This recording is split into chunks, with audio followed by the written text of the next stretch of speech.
Hai teman-teman semuanya, kembali lagi bersama saya Dennis Johan dan rekan saya yang super setia yang bentar lagi akan menjadi ayah. Gimana Halo, kabarnya, halo. Tor? Baik, Dan. Lu gimana? Oh, puji Tuhan baik juga, Tor. Good. Oh. Ngomong-ngomong, lu udah tahu belum nih yang akan kita bahas hari ini?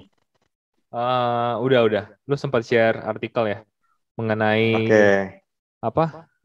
Rabi Yahudi ya? Nah, jadi ada perdebatan antara Paus Fransiskus ya. Kalau Paus berarti kita ngomong soal Katolik lah ya. Ya sama aja Kristen juga sih. Kristen Katolik yang dikritik oleh eh, salah satu daripada Rabi Yahudi ya. Rabi daripada Yahudi karena statementnya lah ya. Yang Hmm. mungkin linknya nanti akan di-share di caption lah ya. Ya. Hmm. Nah, tanpa perlu membahas lebih jauh nih, pendapat lu tentang perdebatan ini menurut lu gimana, Tor? Ya. Tapi mungkin lu mesti jelasin dulu, Dan. Perdebatannya kenapa? Oh. Nah, Supaya perdebatannya listener kita tahu benar nih juga sih. konteksnya apa. Oh iya, repot ya kalau nggak ya, mesti buka-buka. Heeh. Nah, jadi sebenarnya ada salah satu pernyataan daripada Paus Fransiskus sebenarnya yang menyatakan bahwa secara tidak langsung pernyataannya Paus Fransiskus itu dianggap gimana ya? Kalau menurut si Rabi ini seakan-akan Paus Fransiskus mengatakan praktik agama Yahudi itu udah usang. Hmm. Karena Paus Fransiskus mungkin berkata hukum Taurat itu tidak bisa memberikan kehidupan gitu. Karena pemenuhan janjinya itu hanya bisa dilakukan di dalam Kristus. Which is maksudnya ya basically hukum Taurat nih tak dikasih kan, hukum kan ada janji ya, ada janji Ah. berkat segala macam, jadi berkat dan kutuk. Nah, cuman masalahnya kan karena nggak ada yang bisa memenuhinya, ya Hmm. berarti cuman dia offer tapi pemenuhannya di Kristus nih. Jadi istilahnya ya berarti hukum Tauratnya ini sudah usang karena Hmm. pemenuhannya itu kita nggak bisa temukan itu di hukum. Kenapa nggak bisa dihukum? Nggak ada satu pun di orang perjanjian lama yang berhasil melakukan Ya, hukum betul. Taurat 100%. Jadi intinya itulah yang dikatakan kurang lebih ya, dikatakan oleh Paus Fransiskus, dan kemudian Rabi Yahudi mengkritik ini, jadi seakan-akan ini menghina, ini menista agama yang masih dipraktikkan sampai saat ini. Seakan-akan kayak, wah berarti maksudnya yang Judaisme ya, kalau gue Judaisme, berarti yang kita lakuin ini sia-sia gitu. Berarti yang kita lakuin ini nggak ada artinya. Berarti kita usang, kita udah jadul, nggak ada artinya. Ya basically ini kata kasarnya, bahasa Indonesia Ya. sehari-harinya kurang lebih kayak gini ya. Jadi maksudnya seakan-akan itu attack banget untuk para kaum daripada terutama rabi ya, pemimpin-pemimpin di Judaisme di Israel, karena dengan perkataan itu seakan-akan apa yang orang Israel lakukan saat ini tuh semuanya sia-sia. Hmm. Karena dengan dia berkata bahwa hukum Taurat itu cuman kasih hukum tapi tidak bisa memenuhi janjinya. Ya, karena apa? Karena pemenuhan janji dalam Kristus ya berarti secara tidak langsung berkata bahwa hukum Taurat ini sudah obsolet ataupun sudah usang. Hmm. Nah, yang dilakukan orang Israel artinya sudah usang. Nah, ini Ya. sangat mungkin menyinggung daripada uh, seorang rabi Judaisme yang bernama Rabi Arousi, Rabi Oke. Yahudi. Nah, gimana pendapat lu tentang hal ini? Oke. Mungkin pendapat general dulu kali ya. Nah, Pendapat general gue dulu sih mungkin adalah sebenarnya ini adalah hal sebenarnya menurut gue hal yang tidak bisa dihindarkan lah menurut gue gitu ya, karena yang namanya Judaisme atau Kristen atau Islam kan sebenarnya adalah ketiga agama yang eh, mengklaim dari suatu awalan yang sama lah ya, dari Abraham gitu istilahnya ya, cuman mengakarnya kan berbeda-beda. Otomatis di tiap ajaran ini kan juga punya perbedaan lah ya. Kalau di Judaisme kan dia cuma percaya bahwa Tanak ya, atau juga Hebrew Bible atau yang kita kenal sebagai perjanjian lama. Di Kristen ada ditambah dengan perjanjian baru. Sedangkan di Islam mereka percaya Injil, percaya Torah, tapi mereka percaya bahwa itu sudah berubah, sudah diganti, dan mereka percaya yang Al-Quran gitu, yang final menurut mereka. Jadi ya mau nggak mau ya ketiga agama ini saling berkontradiksi satu dengan yang lain. Jadi secara ajaran menurut gue sebenarnya ya memang seperti itu faktanya gitu ya, nggak bisa dihindari. Cuman masalahnya adalah menurut gue kita perlu tahu konteksnya. Nah menurut gue belum riset lebih lanjut sih Paus Fransiskus ini ngomong ke siapa.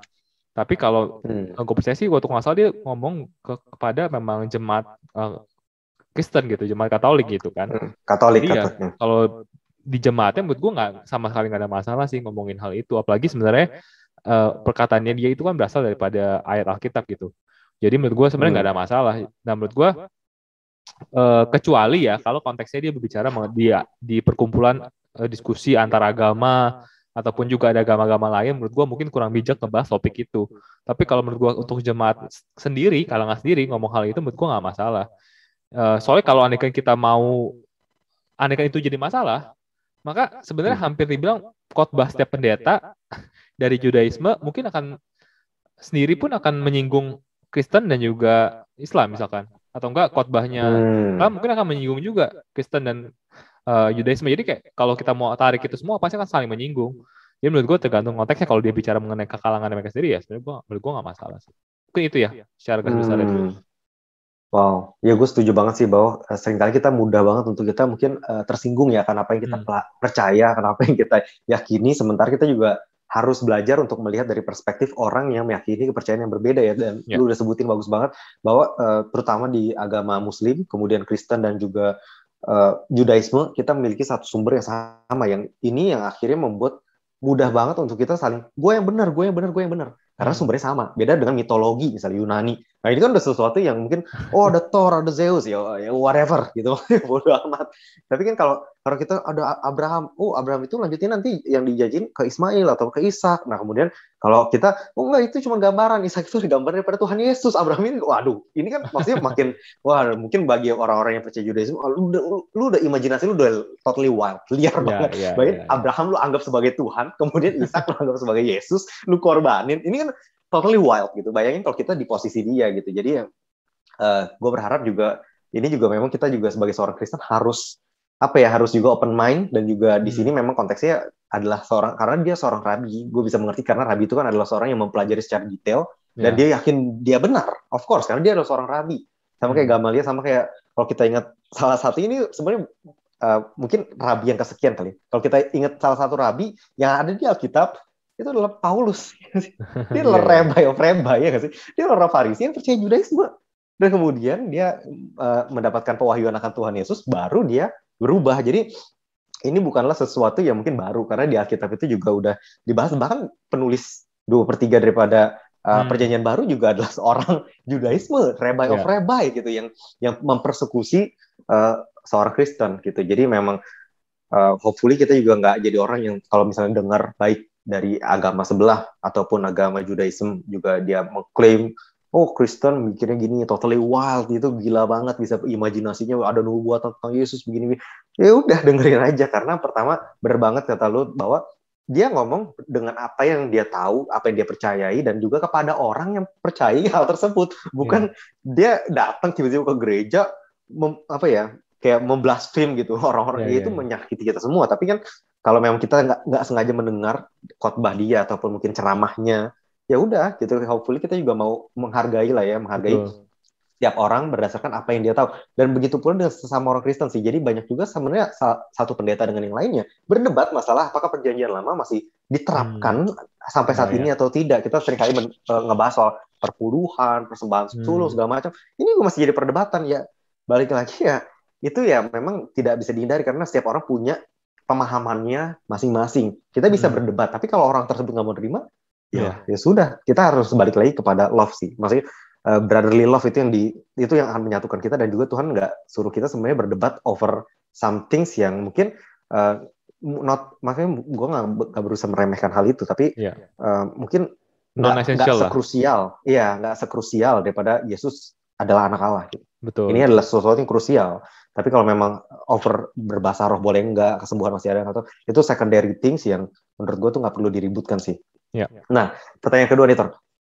Kalau menurut lu pernyataan Paus ini kan mungkin lu ngomong kan, ya dia ngomong ke orang Katolik ya, tapi kita harus tahu Paus dia kan didengar mungkin dia ngomong apa tuh tiba-tiba beritanya masuk ke politik, lalu dia kan public figure ya, mungkin bukan kayak pendeta. Kalau pendeta cuma di dinding gereja udah nggak ada yang dengar lagi. Tapi kan kalau seorang Paus ini kan dia memiliki tingkatan yang mungkin udah bukan cuma agamawi, spirit ya, tapi mungkin kayak dia punya power politik juga gitu. Maksudnya kayak di mana dia ngomong salah atau ngomong ini, itu tuh tiba-tiba masuk ke berita sini, berita situ.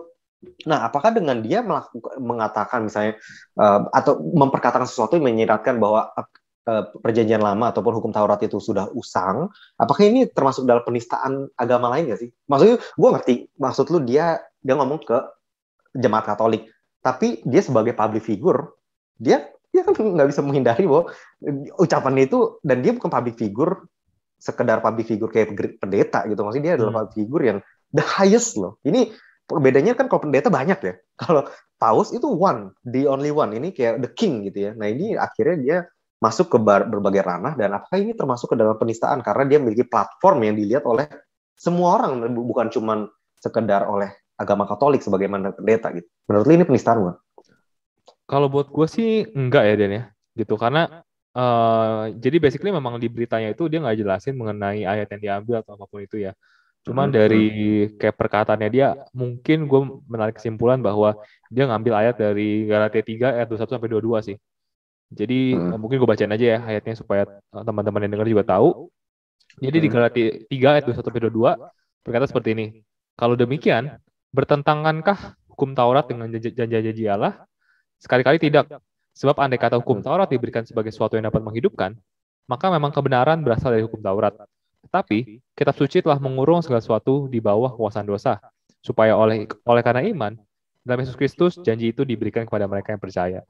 Nah, jadi intinya adalah sebenarnya di Galatia ini kan surat daripada Paulus kan.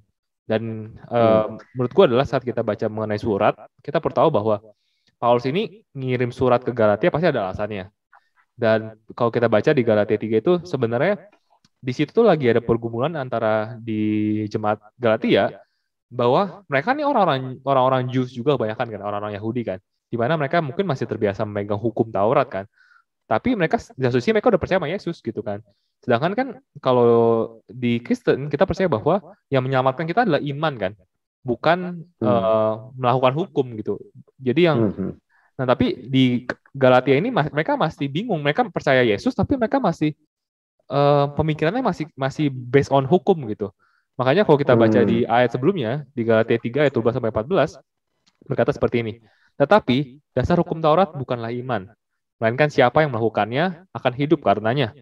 Kristus telah menebus kita dari kutuk hukum Taurat dengan jalan menjadi kutuk karena kita. Sebab pada tertulis, terkutuklah orang yang digantung pada kayu salib. Yesus Kristus telah membuat ini, supaya di dalam Dia berkat Abraham sampai kepada bangsa-bangsa lain. Sehingga oleh iman, kita menerima roh yang telah dijanjikannya itu.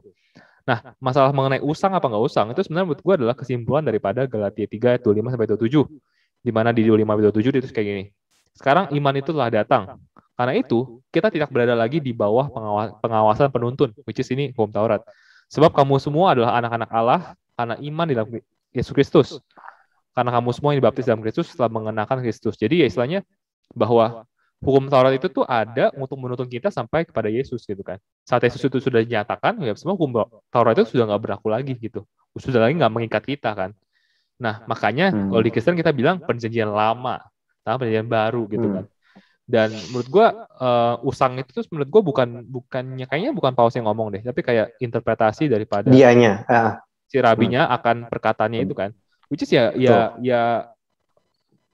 mungkin di situ ada sensitivitas ya di dalam mungkin karena dia sudah tersinggung jadi menggunakan kata-kata seperti itu. Tapi menurut gue emang secara doktrin kekristenan kan yang itu sudah lama kan, hukum Taurat itu sudah lama gitu.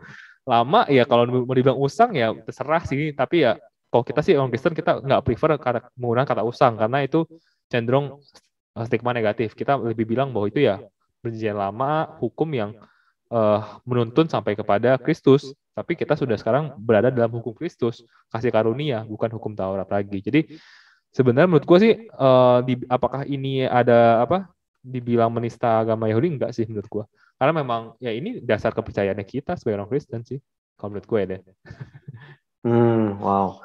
Itu amazing banget, dan thank you banget lu udah menjelaskan lebih clear ya tadi juga tentang apa yang diucapkan oleh Paus dan juga Rabi. Bener banget bahwa yang bilang usang itu adalah interpretasi daripada apa yang ditangkap oleh si Rabi, bukannya apa yang dikatakan oleh Paus ya. Yang dikatakan oleh Paus sebenarnya cuma adalah bahwa hukum itu tidak bisa memberikan kehidupan karena tidak bisa memenuhi janji yang ada di dalam hukum tersebut. Yang pemenuhan janji itu ada di dalam Kristus, which is gue sangat setuju sih dengan apa yang karena yang dia ngomong sebenarnya itu adalah ayat Alkitab ya. Jadi memang of course kalau kita sebagai orang Kristen ya memang benar, dan juga kita mungkin bisa berargumen memang the best of them ya. Kalau kita ngomong the best di perjanjian lama siapa?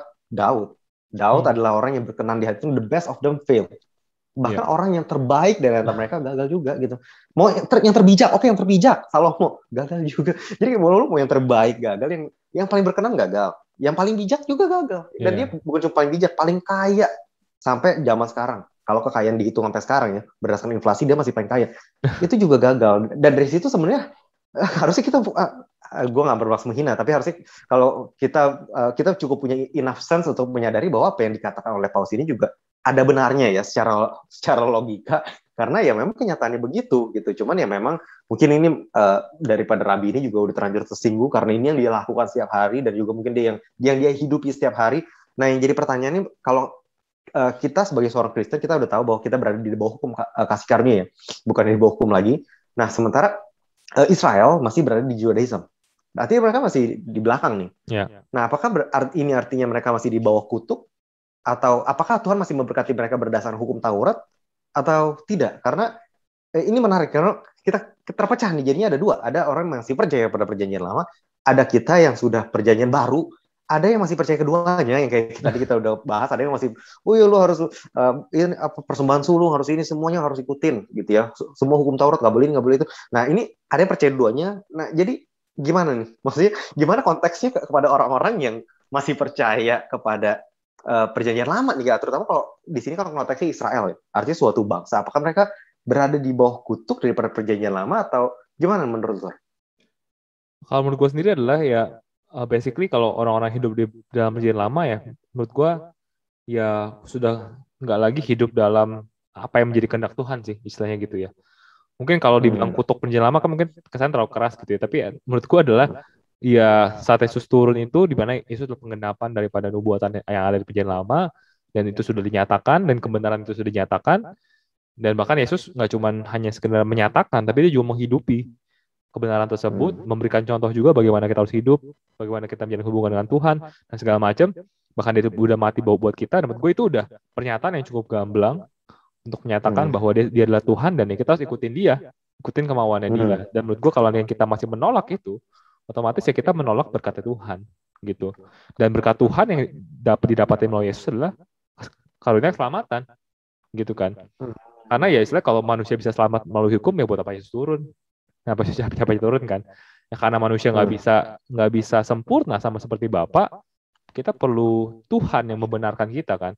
Nah, kalau kita menolak orang yang memberikan keselamatan, ya kita tidak selamat. Maksud gue, as simple as that sih. Maksudnya gue, menurut gue sesederhana itu sih, gitu dan. Nah, cuman kan kalau kita balik lagi, kita lihat di Roma 2, kalau nggak salah kita pernah ngebahas tentang di series daripada Apologetika, gimana dengan orang-orang yang tidak pernah mendengar Yesus. Nah, gimana dengan, maksudnya kalau kita terlahir di Israel, makanya yang diajarin kan perjanjian lama, Judaism, kemudian perjanjian baru ataupun mungkin orang Kristen ini dianggap wildest imagination, maksudnya kayak ini ngaco, ini ngarang gitu. Nah, gimana dengan hal-hal yang seperti ini gitu? Ketika kita dari kecil memang kita sudah didoktrin perjanjian lama gitu. Apakah kemudian mereka juga akan dijudge berdasarkan, oh, lu nggak mau terima Yesus berarti lu nggak selamat, atau mereka akan dijudge berdasarkan apa yang mereka tahu, yang masih kita lihat ada di Roma 2 ya, karena itu kan mereka mungkin blind ya, mereka mungkin buta akan segala sesuatunya, dan kita juga harus ingat bahwa hukum Taurat itu, kalau kita ngomong perjanjian lama, kita mudah untuk kita nggak relate dengan itu, karena kita bukannya orang yang diberikan langsung. Sementara Israel ini orang yang diberikan langsung loh, maksudnya ini orang-orang yang punya hukum Taurat yang real, yang ditulis oleh Tuhan, yang ya jelas mereka akan try their best ya, berusaha their best untuk to keep it gitu, untuk make sure ini tetap berjalan, karena itu memang holy, itu memang suci pada saat itu. Nah, gimana dengan konteksnya dengan orang-orang yang seperti ini, Tor? Apakah adil jika mereka juga kemudian berada mungkin tidak mendapatkan berkat Tuhan, atau kemudian tidak mendapatkan keselamatan karena ya mereka terlahir di sana dan mereka juga didoktrin dengan hal-hal seperti itu? Nah, menurut gue adalah gini, nggak adil kalau Yesus itu lahir dari bangsa lain, menurut gue. Kalau tiba-tiba Tuhan udah bikin janji sama Israel, tiba-tiba Yesus lahirnya dari Samaria atau dari bangsa lain gitu, yang which is nggak ada connection dengan Israel. Menurut gue itu ya is totally unfair gitu. Tapi menurut gue kalau kita lihat bahwa betul bahwa Tuhan udah bikin perjanjian dan banyak sejarah lah ya bersama dengan bangsa Israel. Tapi kan kita tahu juga Yesus juga lahir di bangsa Israel yang sama kan. Dan bahkan murid-murid Yesus juga most of it ya, Jews juga, orang Yahudi juga. Yeah. Paulus juga orang Yahudi. Jadi kayak awal mula Kristen juga dari sana gitu. Jadi menurut gue kalau dibilang nggak fair sih, menurut gue nggak juga ya gitu. Karena memang toh kan Tuhan juga meneruskannya dari situ gitu loh. Kecuali kalau Tuhan meneruskan dari sisi yang lain ya. Gitu. Jadi menurut gue bedanya sama apa yang kita bahas dulu. Yang kita bahas dulu adalah orang-orang yang benar-benar nggak punya knowledge mengenai Yesus gitu. Tapi kalau lu tanya orang Judaism, mereka semua tahu Yesus gitu. Iya. Cuma bedanya mereka percaya bahwa Yesus itu hanya sebagai rabi lah, at least gitu, guru bijaksana lah, sampai sebatas itu doang. Nah, jadi menurut gue mereka tuh udah tahu sebenarnya mengenai Yesus, cuman kan mereka punya pilihan kan, mereka mau pelajari lebih lanjut apa enggak gitu. Nah menurut gue konteksnya bukan mereka nggak tahu sih, tapi mungkin mereka tahu gitu, cuman mereka mungkin nggak mau melangkah untuk mengenal lebih jauh sih, gitu menurut gue. Wow, interesting. Ya gue juga setuju sih. However, gue percaya juga bahwa mereka masih adalah bangsa pilihan Tuhan ya. Maksudnya gue percaya bahwa dia memiliki berkat khusus lah ya. Karena memang dia adalah salah satu keturunan langsung daripada Abraham ya. Dan memang ada janji-janji di sana yang memang dibuat untuk orang Israel. Salah satunya mereka akan bersatu dan kita lihat mereka merdeka di 1948. Itu adalah tanah perjanjian yang Tuhan berikan pada mereka, segala macam itu memang itu akan tetap sih. Itu maksudnya itu nggak akan tiba-tiba kita jadi orang Israel juga segala macam. Mostly ya ada bagian kita, ada bagian juga yang spesial untuk mereka karena mereka juga adalah orang yang dipilih Tuhan sebenarnya yang membawa atau menghidupi hukum Taurat yang mendapatkan berkat dan kutuk. Maksudnya banyakkan kutuknya daripada berkatnya. Padahal di zaman perjanjian lama bahkan Tuhan udah menjanjikan bahwa nggak akan ada penyakit loh. Ini wow, bawa banget. Nggak akan ada penyakit yang akan menyentuh mereka kalau mereka memenuhi. Iya nggak sih maksudnya? Dan nggak heran kalau Yesus nggak pernah kena sakit karena dia totally adalah pemenuhan daripada hukum Taurat ya. Dan hukum Taurat itu dijanjikan pada orang Yahudi dan Yesus juga adalah salah satu bagian yang menerima janji itu dan dia memenuhinya dan of course dia nggak kena penyakit karena memang itu adalah salah satu bagian dari janji Tuhan. Dan di sini gue juga percaya sih bahwa benar banget kata lu bahwa memang bukannya mereka nggak tahu tapi mungkin karena memang mereka didoktrin, tapi ya bukan berarti mereka nggak bisa tahu dan nggak bisa cari tahu. Terutama banyak banget orang Kristen yang tur ke sana kan ya, maksudnya nggak lucu kayaknya kalau mereka nggak have no idea tentang Yesus dan juga mereka juga punya banyak kitab nubuatan yang totally ngomong tentang Yesus dan yang paling kuat adalah Yesaya 53-54 sih, maksudnya yang his bruised by our iniquity itu udah sebenarnya kalau dia mau melihat kenyataannya sebenarnya itu udah pemenuhan daripada Mesias mereka itu. Maksudnya cuman ya gue percaya bahwa ini memang adalah bagian dari perjalanan mereka sih. Kalau kita ingat bahwa di Taman Getsemani di mana Tuhan Yesus ditangkap, kemudian ada salah satu namanya Malkus yang dipotong kupingnya oleh oleh Petrus ya. Kemudian setelah dia dipotong, kemudian Tuhan Yesus dipasang lagi. Nah ini adalah gambaran sebenarnya daripada ini nubuatan. Jadi ketika dia dipotong ini sebenarnya adalah gambaran daripada Israel yang tidak bisa mendengar. Jadi biarpun Yesus sudah diomongin itu nggak masuk. Ini kupingnya jatuh. Tapi suatu saat dia akan ditempelin lagi dan dia akan mendengar dan dia akan menerima Yesus. Itu gambarnya sih. Maksudnya gambar singkat daripada apa yang akan terjadi kepada mereka kelak gitu. Kalau kita ngomong apa yang terjadi pada mereka kelak itu mereka akan menerima Yesus. Gimana caranya kita mungkin bisa memperkenalkan mungkin Yesus kepada orang-orang yang percaya totally kepada Judaism, karena kita juga harus tahu orang-orang yang percaya kepada Judaism memang mostly adalah Yahudi, tapi Yahudi juga ada di mana-mana kan, siapa tahu one day kita bertemu dengan orang yang percaya pada perjanjian lama Nah, gimana caranya untuk kita menurut cara paling efektif tanpa perlu memberikan banyak hal di perjanjian baru karena mereka nggak baca perjanjian baru. Gimana caranya kita memperkenalkan Yesus gitu maksudnya dari Judaism. Iya. Intinya adalah sebenarnya kunci daripada kita witnessing gitu ya ataupun juga memperkenalkan Yesus adalah sebenarnya starting with what they know gitu. Jadi jangan kita kecenderungan banyak ngomong justru ya. Maksudnya wah kita bilang coba baca Yohanes 1 di mana pada mulainya firman, wah itu mereka akan nolak gitu ya. Tapi kita coba tanya aja. Jadi kita biarin dia yang lebih baik ngomong karena dengan dia lebih baik ngomong, kita lebih baik dapat informasi nih mengenai bagian mana yang mungkin kita bisa masuk gitu. Jadi mungkin pertanyaan pertama paling gampang adalah kita tanya mengenai dia apa sih yang dia tahu ataupun juga percaya mengenai Yesus gitu. Pasti dia ngomong dong, ya gue tahu sih Yesus adalah seorang rabi biasa gitu. Terus di mana mungkin orang Kristen percaya sebagai Mesias gitu ya. Terus kita tanya dia gitu, kenapa sih apa sih yang ngebuat dia nggak percaya gitu bahwa Yesus itu adalah Mesias gitu. Mungkin dia kan bilang, oh nggak mungkin masa Mesias mati dan segala macam bla bla bla. Mesias kan harusnya membawa Israel pada kemerdekaan dan segala macam. Dan dari situ kita yang kayak lu bilang tadi sih, kita coba bisa, yuk kalau gitu coba yuk kita baca bareng misalkan di Yesaya 53 gitu. Kira-kira ini ngomongin siapa sih gitu kan? Atau enggak coba kita baca di Mazmur 22 gitu. Itu ngomongin siapa? Atau enggak kita baca kitab Daniel mengenai Son of Man gitu kan, anak manusia. Ini siapa sih yang dimaksud ini gitu. Nah, dari situ kan itu kan dari kitab-kitabnya kan, which is ya kita nggak bermaksud menggurui, tapi kita coba diskusi aja gitu. Kira-kira apa yang dimasukkan di sini dan kira-kira ya ini sesuai gak dengan apa yang terjadi pada Yesus gitu kan. Terus juga kita juga bisa coba tanyain sama dia kira-kira pandangan dia nih mengenai agama gitu ya. Itu kalau kita punya hubungan dengan Allah, itu bagusan bentuknya tuh hubungan atau bentuknya hukum gitu. Mana yang lebih sebenarnya apa ya? Lebih sesuai gitu. Kalau enggak kita kasih ilustrasi, misalkan one day dia punya anak. Kira-kira kita lebih suka anak kita itu taat sama kita karena kita udah bikin peraturan atau karena memang dia menghargai hubungan kita gitu. Menghargai hubungan sama orang tuanya. Pasti kan akan lebih berkesan bahwa ya kalau itu adalah dia melakukan sesuatu karena dia sayang sama kita kan, dibandingkan karena kita udah bikin hukuman gitu atau kita udah bikin peraturan gitu kan. Nah, ini adalah ilustrasi daripada misalkan Judaisme dan juga Kristen gitu, bahwa di Kristen kita percaya bahwa yang Tuhan mau, Allah mau itu adalah hubungan gitu, bukan hanya sekedar peraturan gitu, bukan karena kita mentaati atau sayang sama Tuhan hanya karena ya disuruh gitu, bukan karena datang daripada hati kita gitu. Padahal hati ini kan yang berulang-ulang kali diulang-ulang di perjanjian lama kan. Hati mulai dari hati Firaun lah, hati pokoknya semua dibilang keras dan segala macam itu kan begitu penting lah unsur hati ini gitu. Masa kalau unsur hati itu penting tapi hubungan itu nggak penting gitu kan.